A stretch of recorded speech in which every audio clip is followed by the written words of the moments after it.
दोस्तों जय माता दी। आज हम बात करने वाले हैं मूल नक्षत्र की, जिसे आम भाषा में मूला नक्षत्र भी कहा जाता है। मेरी बात पूरी ध्यान से सुनना है आपको, फिर निष्कर्ष निकालेंगे। यह नक्षत्र गंडमूल नक्षत्र की श्रेणी का सबसे अशुभ नक्षत्र माना जाता है। इस नक्षत्र में जन्म लेने वाले व्यक्तियों के परिवार को भी इसके दोष का सामना करना पड़ता है, परंतु केवल 27 दिन जन्म के बाद 27 दिन तक इसके लिए और इसके परिवार के लिए ये नक्षत्र खराब होता है, और इसके बाद फिर ये नक्षत्र बहुत ऊर्जावान होता जाता है। इसमें कई विशेषताएं भी होती हैं, जैसे कि बहुत बुद्धिमान, बहुत वफादार, सामाजिक रूप से जिम्मेदार आदि। केवल जन्म के 27 दिन तक ये नक्षत्र समस्या है, इसके बाद ये नक्षत्र बहुत ऊर्जावान नक्षत्र है। यदि मूला नक्षत्र वाले लोगों को आप अभी भी टोकते हो कि मूला नक्षत्र का है, तो बहुत गलत बात है। वफादार लोग होते हैं ऐसे जातक, मूला नक्षत्र के जातक जन्म स्थान से दूर सफलता प्राप्त करते हैं और दरिया दिल होते हैं, और इस दरिया दिली के कारण ही इन्हें कई बार आर्थिक संकटों का भी सामना करना पड़ता है। परंतु सुनो मूला नक्षत्र वालों, आप अपनी किस्मत के खुद रचयिता होते हैं। अपनी किस्मत आप खुद अपने हाथ से लिखते हो। तो इस नक्षत्र में जन्म लेने की बधाई स्वीकार करिए। वो 27 दिन, जन्म के बाद के 27 दिन गुजर गए, अब आगे देखने की पारी है। इसके जो नक्षत्र स्वामी होते हैं वो केतु होते हैं। देवता निरक्ति देवी हैं, ये राक्षसों की देवी हैं, और गुण तामस, वर्ण शूद्र, प्रकृति तीक्ष्ण और उग्र। ये वर्ण का जातिवाद से संबंध नहीं है। ब्राह्मण का भी शूद्र हो सकता, बनिया का भी शूद्र हो सकता, और शूद्र का भी शूद्र हो सकता है। ये वर्ण वाले दिन है। इस नक्षत्र की जो मनपसंद दिशा होती है ना, वो दक्षिण पश्चिम यानी नैऋत्य होती है। इसकी नाड़ी जो है ना, वो आदि होती है। इस नक्षत्र में जन्मे लोग ताम्रपाये में जन्मे लोग कहलाते हैं। ये अधोमुख नक्षत्र है। जमीन के नीचे कुआं खोदना वगैरह पुराने जमाने में कहते थे ना, खेती भी में भी तो हम वो चला के, ट्रैक्टर चला के जमीन खोदते हैं। तो जमीन के नीचे वाले पूरे कार्य आपके लिए बहुत शुभ होते हैं। तो इतनी बातें आपने ध्यान से सुनी। तो मूल नक्षत्र वाले ऊर्जावान लोगों, जो गलत फहमी लेके आप जी रहे थे, उस गलत फहमी को आप भी हटा लें और सामने वालों को भी हटवा दें। समझ गए आप? तो आगे इसके बारे में और जानकारी लेने से पहले एक विशेष सूचना यह है कि कृष्णमूर्ति पद्धति पर मैं एक क्लास प्रारंभ कर रहा हूं 17 जनवरी से। 3 से 3.5 महीने ये चलेगी, परंतु मैं आपको विश्वास दिलाता हूं कि वैदिक और कृष्णमूर्ति के बहुत से कॉन्सेप्ट आप समझोगे, क्योंकि वैदिक और कृष्णमूर्ति को मैं मिलाने वाला हूं। सीधी सी बात है, राशि और नक्षत्रों को मिलाने वाला हूं। अष्टक वर्ग भी इसमें मैं समझाऊंगा। जिन्हें ज्योतिष नहीं आती उनके लिए भी ये क्लास बहुत फायदेमंद है, और जिन्हें आती है उनके लिए तो और ज़्यादा फायदेमंद है। आप ज्वाइन करिए। नीचे डिस्क्रिप्शन में लिंक दी है मेरे ऐप की, वहाँ आप ज्वाइन कर सकते हैं, और फीस इंस्टॉलमेंट में भी दी जा सकती है, और 10 जनवरी तक तो थोड़ी विशेष छूट है आपको। चलिए, तो हम मूला नक्षत्र की बात करते हैं। यार, इतने ऊर्जा वाले नक्षत्र की बात हो रही है। जड़ आपको मालूम है कि पेड़ में दम कहां से आती? जड़ मजबूत है तो पेड़ मजबूत है, नहीं तो पेड़ भी कमजोर है। तो ये जड़ आधार स्रोत, ये आधार का नक्षत्र है। अरे 27 दिन गुजारने के बाद परिवार का आधार बनता है ये नक्षत्र।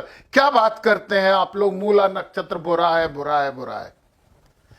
यह नक्षत्र किसी भी विषय की जड़ तक जाने, सत्य को समझने, सत्य को और उखाड़ने, मतलब ज्ञात करने को, भ्रम को नष्ट करने और पुनर्निर्माण की शक्ति देता है। बहुत विशेष काम के लिए जन्मे हो आप। 27 दिन तक क्यों समस्या होती? एक्चुअली जो आत्मा आती है ना, उसकी ऊर्जा और उसके परिवार की ऊर्जा मैच नहीं होती है। बहुत ऊर्जावान आत्मा होती है और उससे मैच होने में 27 दिन लग जाते हैं।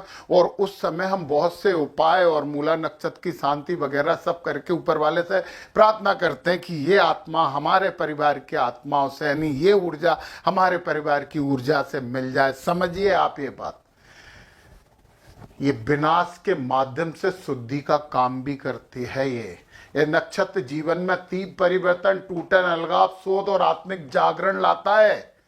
जातक जीवन में कई बार सब कुछ खोकर फिर शून्य से खड़ा हो जाता है। इनमें दम होती है जीरो से हीरो बनने की।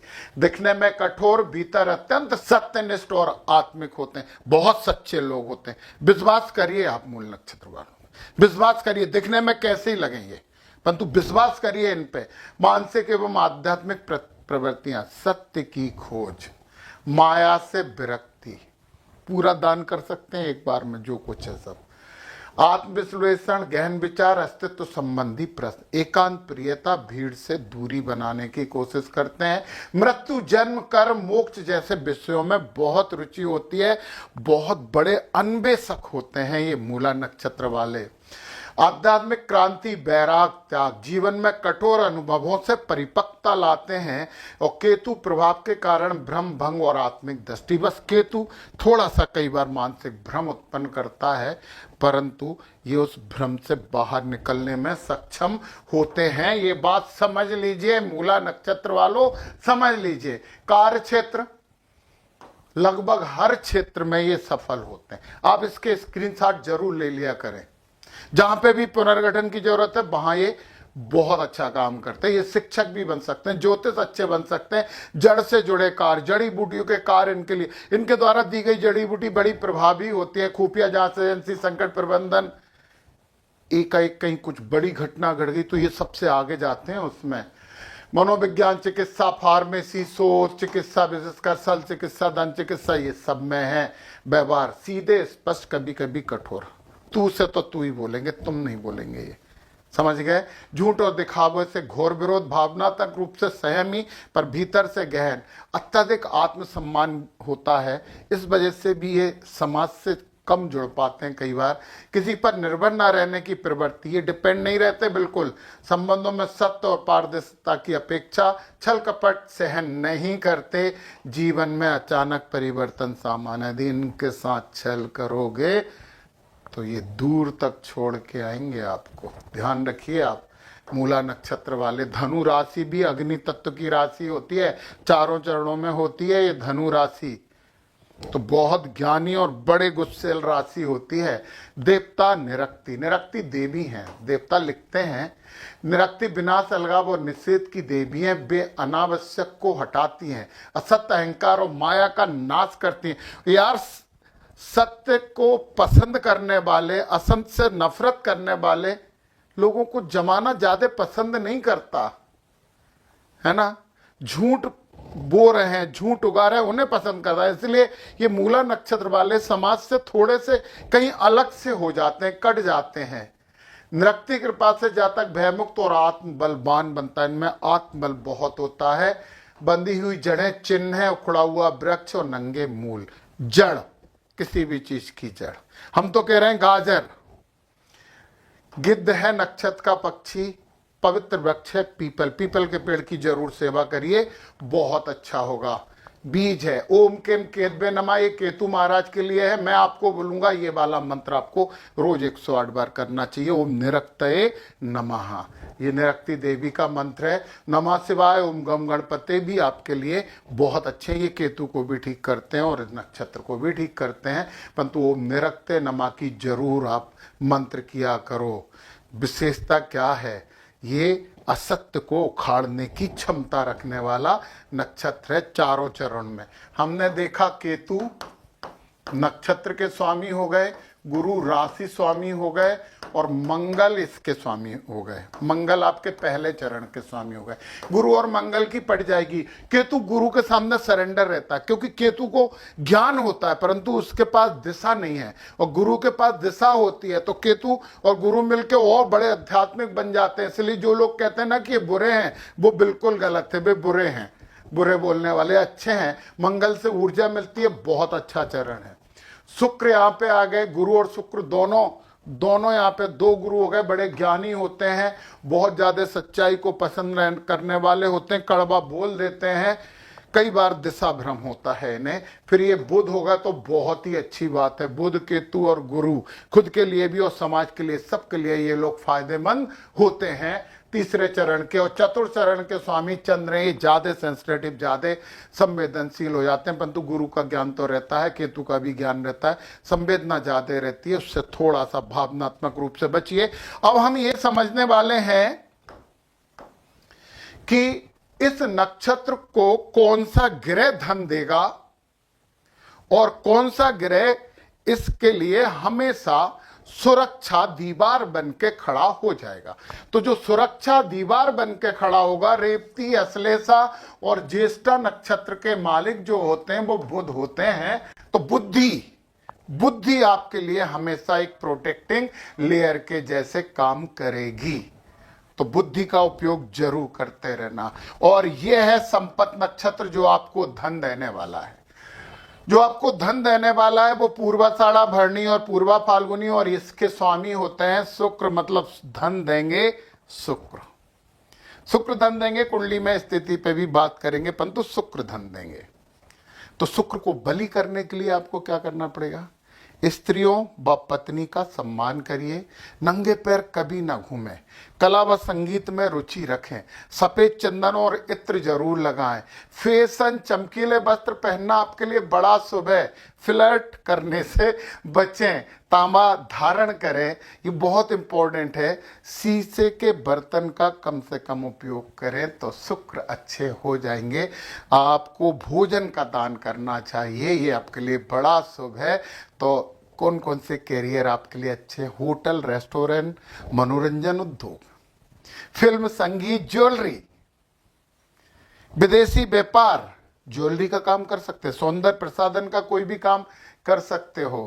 तो कलात्मकता जिसमें भी है वो सब आपके लिए बड़े शुभ हैं। यदि शुक्र यहाँ है, यहाँ शुक्र है, वो कहते हैं कि शुक्र कहीं भी बैठे हो उससे सातवें घर को सबसे ज्यादा प्रसन्न करते हैं, सुख देते हैं। तो जीवन साथी से सुख प्राप्त होगा। पार्टनर में कोई भी काम कर सकते हो। आप थोड़ा सा कोशिश करिए कि बहुत ज्यादा भौतिकता से थोड़े दूर रहना। शुक्र यहाँ है, बहुत अच्छे होते हैं, धन मिलता है और आप शुक्र से रिलेटेड कोई भी काम कर सकते हो। वाणी, गाने में आप बहुत अच्छे हो सकते हो, म्यूजिक आपके लिए अच्छा है।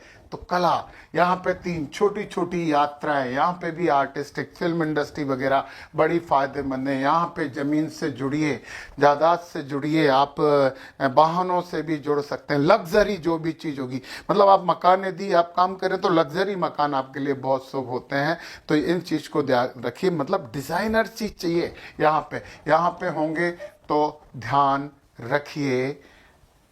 थोड़े से संबंध एक्स्ट्रा बनाने से बचिए, नहीं तो शिक्षा में व्यवधान आ जाएगा। परंतु यह अच्छे होते हैं, आप आर्टिस्टिक होते हैं, इनोवेशन करते हो, आप संगीत की रचना करने वाले लोग होते हो।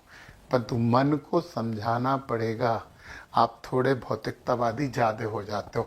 यहाँ शुक्र थोड़े से बुरे होते हैं परंतु नौकरी करवा देते हैं, है ना। यहाँ शुक्र तो बहुत अच्छे हैं, लग्न को चमकाएंगे तो आप बहुत अच्छे हो जाओगे, सब कुछ अच्छा। बिजनेस करिए, पार्टनरशिप में भी करिए। यहाँ भी सुख थोड़ी सी समस्या देते हैं, परंतु कुछ गूढ़ विद्याएं सीखने की कोशिश करिए। कुछ यहाँ पे मैंने बोला इनोवेशन, आप संगीत में इनोवेशन कर सकते, गाने की धुन बना सकते हो, है ना। आप फिल्म बना सकते हो। 8वें शुक्र से कह रहा हूं मैं। नमा शुक्र फिर अच्छा रहता है, लव मैरिज ज्यादा करते हैं नमा और 5वें शुक्र वाले, तो थोड़ा सा उस पर कम ध्यान देके कैरियर पे भी ध्यान लगा लेना। कर्म में शुक्र अच्छा होता है और यहाँ तो आपको समाज से बहुत फायदा मिलेगा। यहाँ पे आप तो खर्चे बहुत करोगे तो कमाओगे भी बहुत। तो बहुत अच्छा नक्षत्र की बात की, मूला नक्षत्र की। और जितनी तारीफ मैंने मूला नक्षत्र की है, आप कोई गलतफहमी मत रखिए कि मेरा मूला नक्षत्र इसलिए तारीफ कर रहा हूँ, नहीं, मूला नक्षत्र है ही तारीफ के काबिल, इसलिए कर रहा हूँ। और 2026 का पूरा भविष्य फल मैंने बना के डाल दिया है, जिसमें ग्रह नक्षत्र दोनों के उपाय हैं। अपने जीवन में वर्ष में और शुभता चाहिए तो उसे आप प्राप्त कर सकते हैं, वही मेरे ऐप की डिस्क्रिप्शन नीचे है। जय माता दी।